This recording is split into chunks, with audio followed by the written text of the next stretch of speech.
And welcome back to the second segment of our show this morning. We have been joined on set by our good friends from the Caribbean community and, of course, the Ministry of Agriculture. We have with us this morning Andrew Harrison.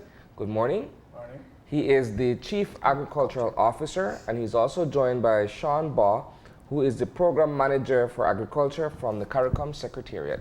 Good morning. Good morning. Good morning. Good morning. Our discussion this morning centers around the 81st Special Meeting for Trade and Economic Development.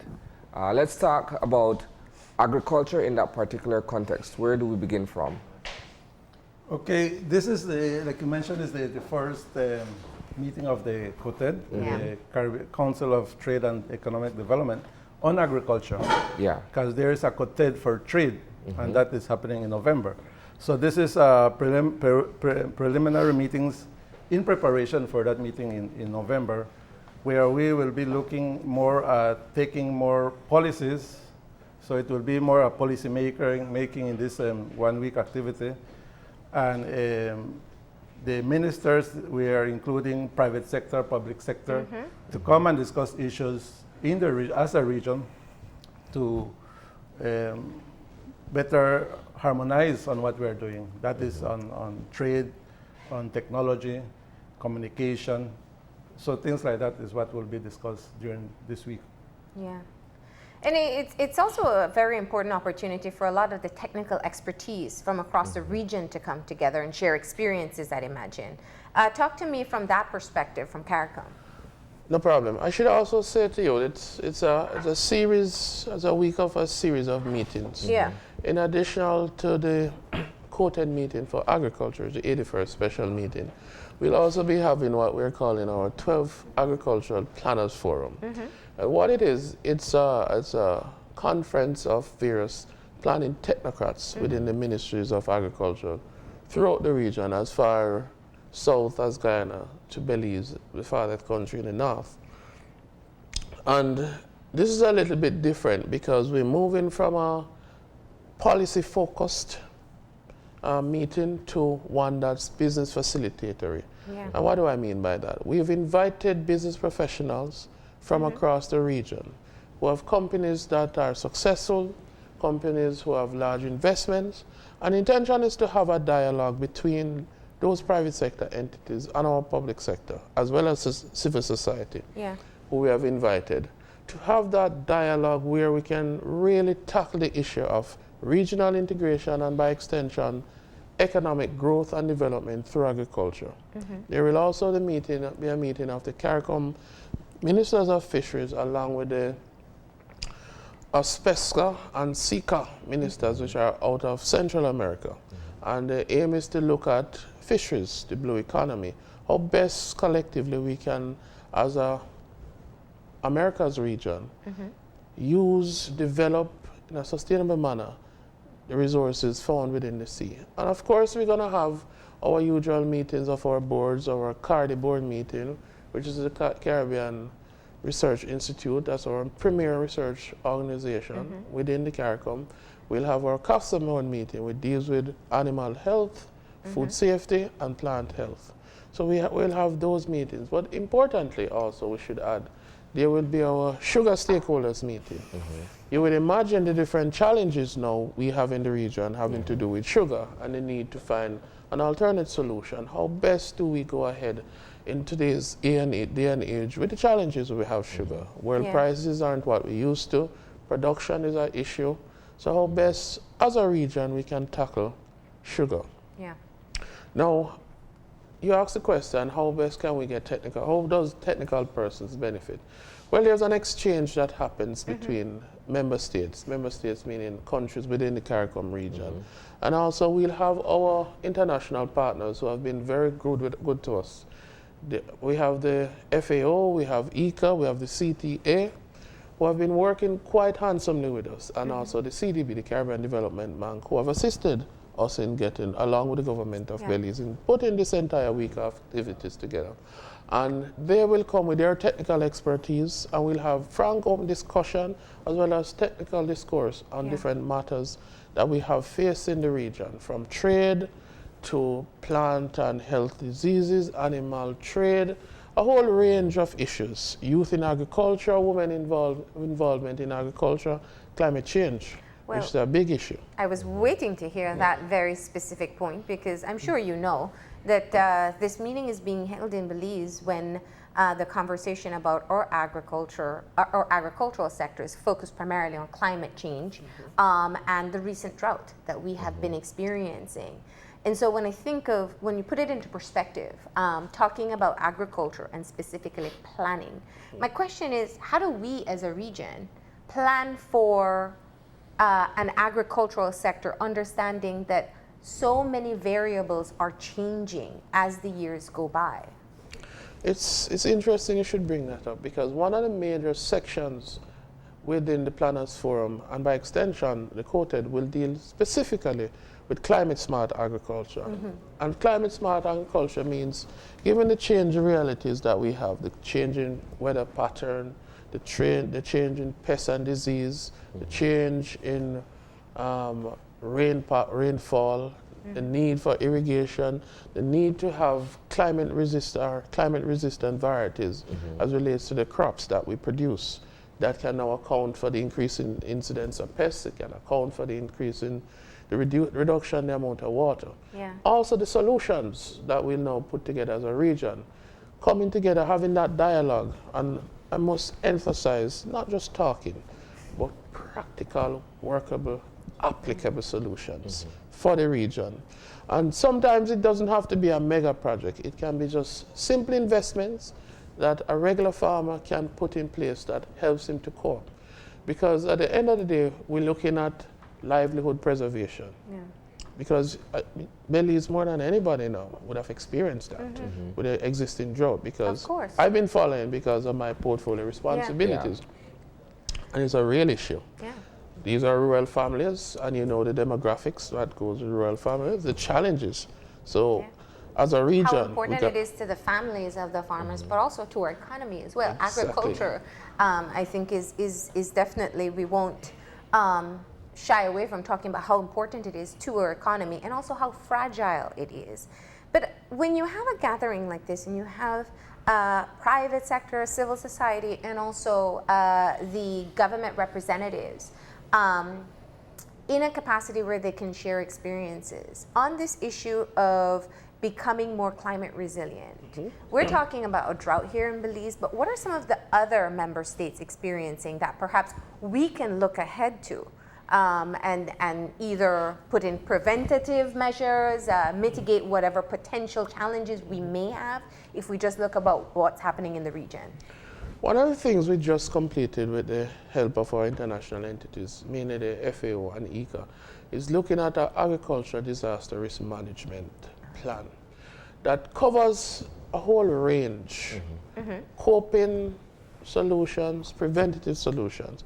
And if I were to drill in specifically to drought, how do we look at water harvesting? How do we look at on-farm water management? Or general water management as a whole? Because a lot of people don't know this, but agricultural use for water is the number one purpose that water is used for in the world. Not domestic, agriculture. How do we now capture water that we can store water? So we have incidents of droughts, we do that. Countries are taking on that. There are different technologies that we've seen that deals with water catchment, smart pond lining that are used by in a communal sense. So it's not just one farmer, but ponds are dug and lined with inexpensive material. And people can use that. I mean, drip technology, drip irrigation is something that's been used across the world because that allows you to manage the amount of water that you use. And it reduces your costs, and at the same time, it increases the efficiency. So these are some of the solutions. Added to that, we've been seeing how best we can team with the Weather Center or the Met Office. So we're now through, especially the CTA, ICA, FAO, we've now been in a real sense, how do we use the weather data and the different equipment and tools that are available to better educate our farmers as to how best it is that they can predict or they can account the humidity, the rain, and so forth, so they'll know how best to treat the crops. There should be high incidence of pests or not. So based on that, and I should add that most of the technicians across the region have been employing that. And I think that's a way of life going forward for us. Insofar as other aspects of this particular forum that is upcoming, what are we looking at? I know the focus is central to agriculture, but is there any other unique feature of this particular discussion? The uniqueness goes back to what I said earlier, which is trade and interregional trade. Because this is a sector that, once we manage it properly, brings almost an immediate gain or wealth or gratification in terms of economics for small families. And we want to improve on how it is that we do interregional trade. Because if you were to look at our food import bill, and I do mean every member state, it's quite high, and everything is brought in from abroad. So we want to look at how best we can give our population, our people, a chance to look at what it is that we're importing, how it is that we can build businesses out of that. And we've seen companies responding to that. So we want to build on that and even push it even further. And Belize has been also leading in that area, as this is one of the reasons why we chose Belize. The agro industry here in Belize has been moving leaps and bounds. We've seen the change where they're now trading throughout the region and not just a few countries. We see it in Jamaica, for example, we're seeing a high increase, a significant increase in the amount of agricultural trade between Belize and Jamaica. We've seen it through the region. And given the opportunities that Belize themselves have in terms of the amount of land, geographical landmass. But finally, we intend to we're looking at, on Tuesday, the topic of cannabis and hemp. And what are the real opportunities for the region? Because it's seen as a new, I'd say, green gold. So how do we as a region take advantage of this opportunity that is here? The rest of the world is talking about it, but they've already gotten started, some of them. But we have to ensure that our people aren't playing catch up, but we're at the front. And I'll speak. I'm glad you brought that up, because one of the interesting elements I see is up for discussion is also looking at the trade issue, because that's really been in conversations locally where we talk about the potential of this market. How does one develop a market, or how do we become able to trade marijuana where in some countries it's still deemed an illegal substance? Well, again, I'm going to say marijuana or cannabis. Okay. We have another name for it where I'm from in Jamaica. But the thing is, both have opportunities. Some member states, we can talk about Jamaica, we talk about St. Vincent, have gone full force in creating licensing regime. And Belize recently have done something similar for hemp. Now, each product has its uniqueness. Now, on Tuesday, we'll be having technical experts, regional technical experts, who understand the Caribbean region, presenting and informing our ministries of agriculture, our public personnel, as to what the commercial viability of same is. There was a conference held last month in Suriname, and it was oversubscribed by 500% for people across the globe. Now, for hemp, there are 3 countries within the region that seem to be suitable because of the sheer geographical size. Suriname, Guyana, and of course Belize.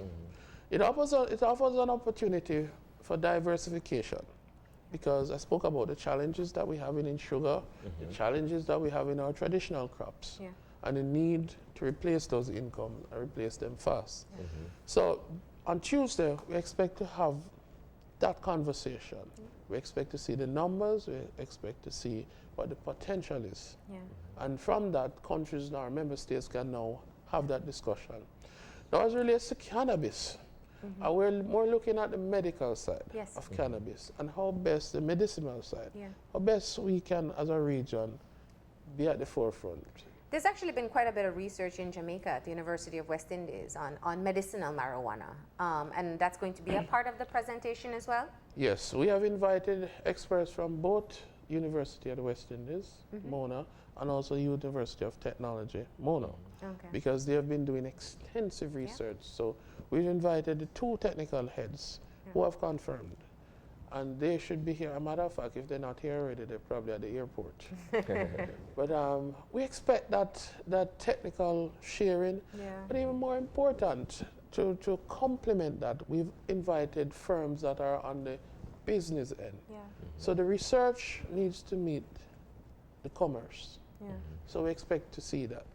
What has been the role or the participation of the Ministry of Agriculture in this endeavor? Well, we were told around, I think, April that we'll be hosting this COTED meeting. And since then, we have been in the planning phase of this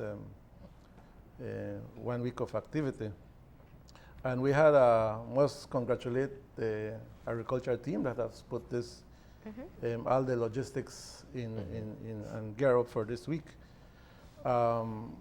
We were, well, in participation with the Caricom Secretariat, numerous meetings, we have come up with what the agenda for this week.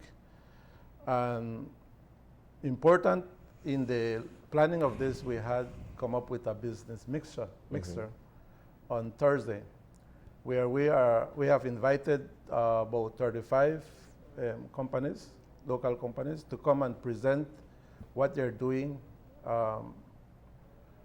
And some of them are expert already then. So they will have either be able to set up a booth on that night. I mean, it's from 6 to 9 on Thursday night. They will either set up a booth, they can send us a 1-minute video of what they're doing, or just have a table with whatever material they have information. So that is part of that mixer. And I must mention some names because we had some sponsors. Let me just find them here.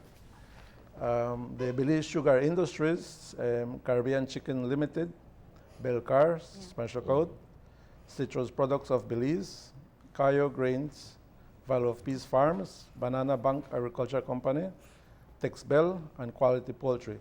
They will be there with booth and showcasing to the delegates from the Caribbean what Belize has. Correct me if I'm wrong, most of those companies already do export into the region? Most. Most, yeah. Quality chicken, and yes. And I'm glad, I think in pointing out the sponsors, one of the critical issues came about, and I wanted to bring that up, looking at our sugar industry and the potential to export out into the region. This has been a touchy subject. We know that COTED is the body that's being used kind of as an advocacy tool locally from our counterparts to get access into the Caribbean.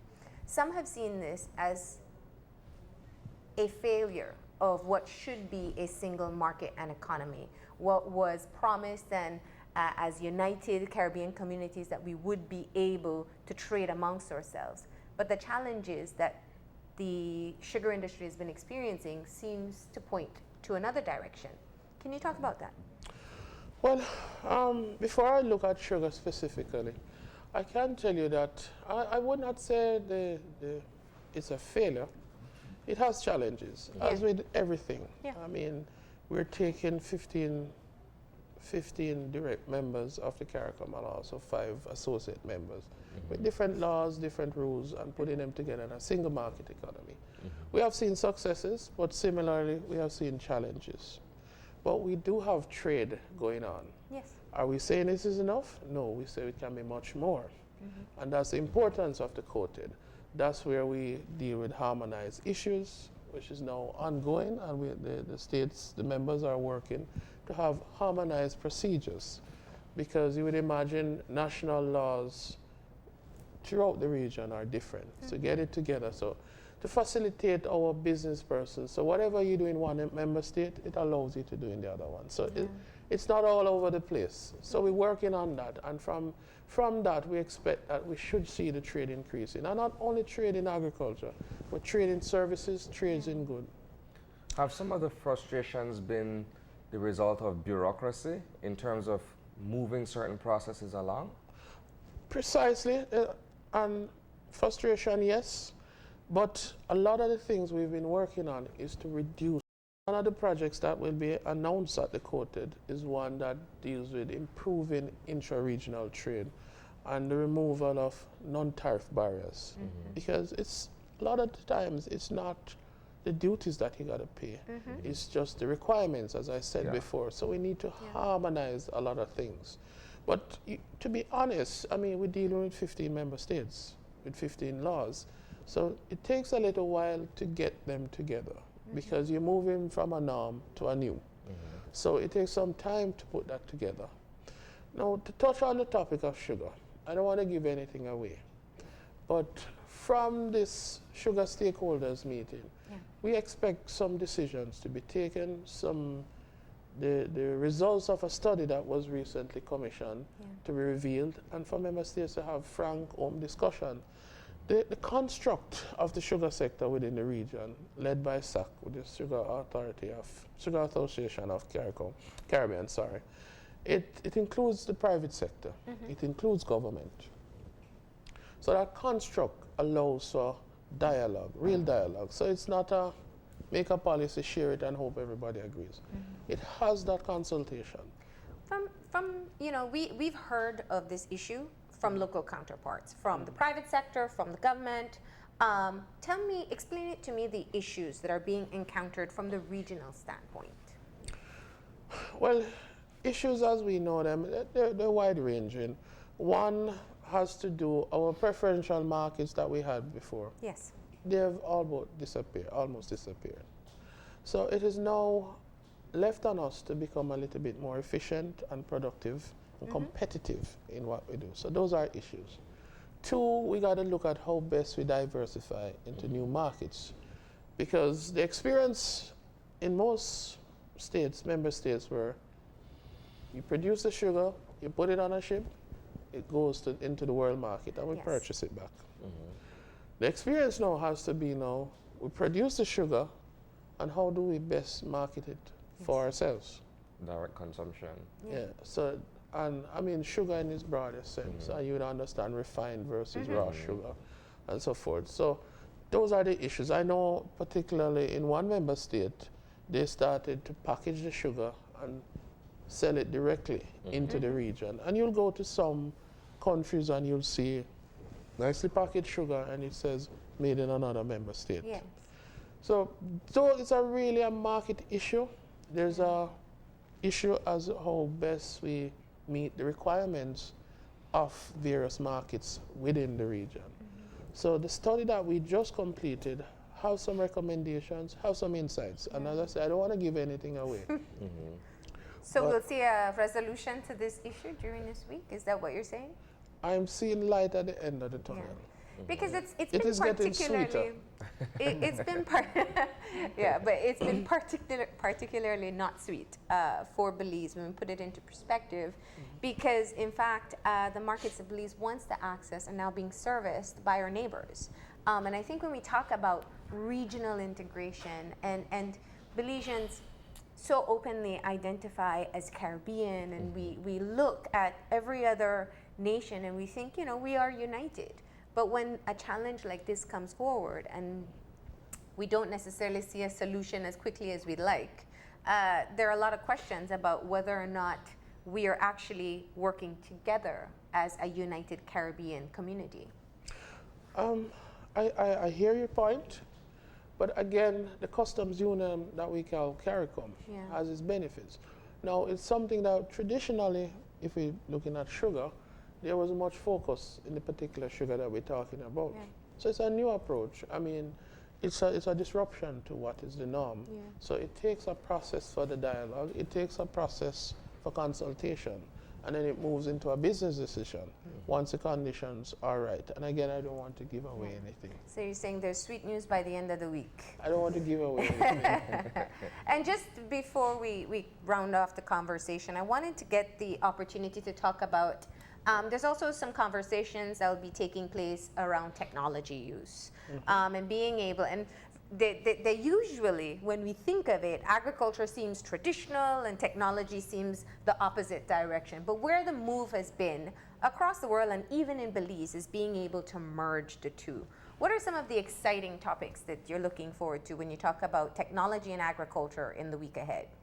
Well, certainly, we're looking at drone technology.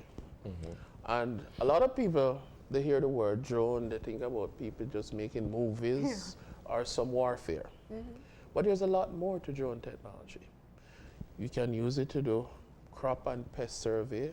You can do like the humidity. You can look at any changes in your crop, and it adds efficiency. Now you would imagine you're a small farmer without a lot of equipment and you have 50 acres. Yeah. It's difficult for you to physically move around. Yeah. What a drone technology allows you to do is to literally, in a matter of minutes, not only plot the farm, check and scan the farm, but you know exactly what is happening. Yeah. What's exciting too, we're looking at how best we can integrate, and this is led by the CTA, how best what we can integrate the whole process, use of cell phones, use of the internet, use of the computer, how do we interface with our extension personnel, and that interaction, because it's adding that value to the equipment that we have, like a cell phone. It's not only for the Facebook or the WhatsApp. You can use it to earn wealth by managing the apps. You can use apps to manage your farm, your establishment. You can use it as it relates to your pest and fertilizer control programs, fertilizer application programs. It's a plethora of uses. I must tell you also that it will be streamed live, those sessions. So your listeners or your That's viewers. The full embracing of technology. We're going at full speed, we're going. Okay. And we've gone for the best from across the world, and we've invited them, and they've agreed. Nice. But I want to tell you one of the most exciting parts. And this we're extremely proud of. We're also pushing youth and women involvement in agriculture from that end. Because we have noticed that for young people, they're not interested in the traditional agriculture. They want that value added to agriculture, that thing that excites them, where it's not seen as they want to bring that excitement. And it's been my experience, definitely through the region, where a lot of university graduates are moving into agribusiness. Now, we have an exciting collection of young people from throughout the region. There's one presenter who was featured in Forbes magazine, Helena's daughter, and she is pioneering the whole aspect of marketing from an electronic platform. And she was featured in Forbes. Wow. It's beautiful. Added to that, we have some youngsters who have been making strides through the region. And I want your listeners and your viewers to log on to when we're streaming live. Nice. Where they have been using creative methods, real creative methods, independent of us, to get youth involved in agriculture. But not to plant a tree only, but to plant a tree, nurture the tree, and to earn from the tree. And they've been using innovative, creative, exciting ways of doing it. I mean, when I watch them, I feel like I'm young. And there's always the opportunity to learn something new. And speaking of lessons from the local side, having all the different representatives here, including private sector, what are the opportunities that exist for Belize in hosting this event?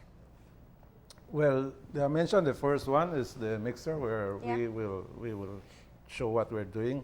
But regionally, I think we can harmonize trade. Like mentioned earlier, we have some frustration in trade. We have experienced that.